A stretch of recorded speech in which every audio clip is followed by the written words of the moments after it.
భారీ ఎక్స్‌పెక్టేషన్స్ తో బరిలోకి దిగిన సన్ రైజర్స్ హైదరాబాద్ లీగ్ స్టేజ్‌లోనే చేతులెత్తేసింది. ఆడిన 9 మ్యాచ్ల్లో కేవలం 3 మాత్రమే గెలిచింది. Travis head, Abhishek Sharma, Ishan Kishan, Heinrich Klaasen లాంటి పవర్ హిట్టర్స్ ఉన్నా ఇప్పుడు ఆ జట్టు ముందుకెళ్లలేని సిచ్యువేషన్. ఓవైపు ప్లే ఆఫ్స్ అవకాశాలు క్లిష్టంగా మారాయి.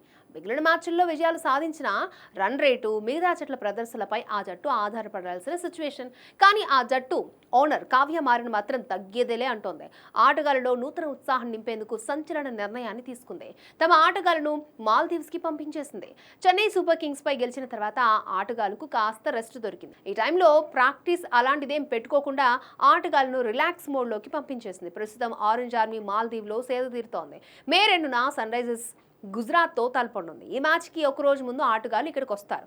అయితే ఈ టూర్ పై ఫ్యాన్స్లో భిన్నాభిప్రాయాలు వినిపిస్తున్నాయి. కొందరు సమర్థిస్తూ ఉండగా మరికొందరు విమర్శిస్తున్నారు. ఇదిలా ఉంటే కావ్య మారన్ మాస్టర్ ప్లాన్తోనే తమ ఆటగాళ్లను అక్కడికి పంపించిందట. ఆటగాళ్లను ఫ్రీగా వదిలేస్తే నూతన ఉత్సాహంతో బరిలోకి దిగి విజయాలు సాధిస్తారన్న నమ్మకంతోనే కావ్య ఈ పని చేసిందట. మరోవైపు గుజరాత్ భీకర ఫామ్లో కొనసాగుతోంది. గిల్ నాయకత్వంలో ఆ జట్టు 9 మ్యాచ్ల్లో 3 గెలిచి రన్ రేట్ కారణంగా ఈ జట్టు టాప్ 3లో కొనసాగుతోంది. ఆర్సీబీ టేబుల్ టాప్లో ఉంది.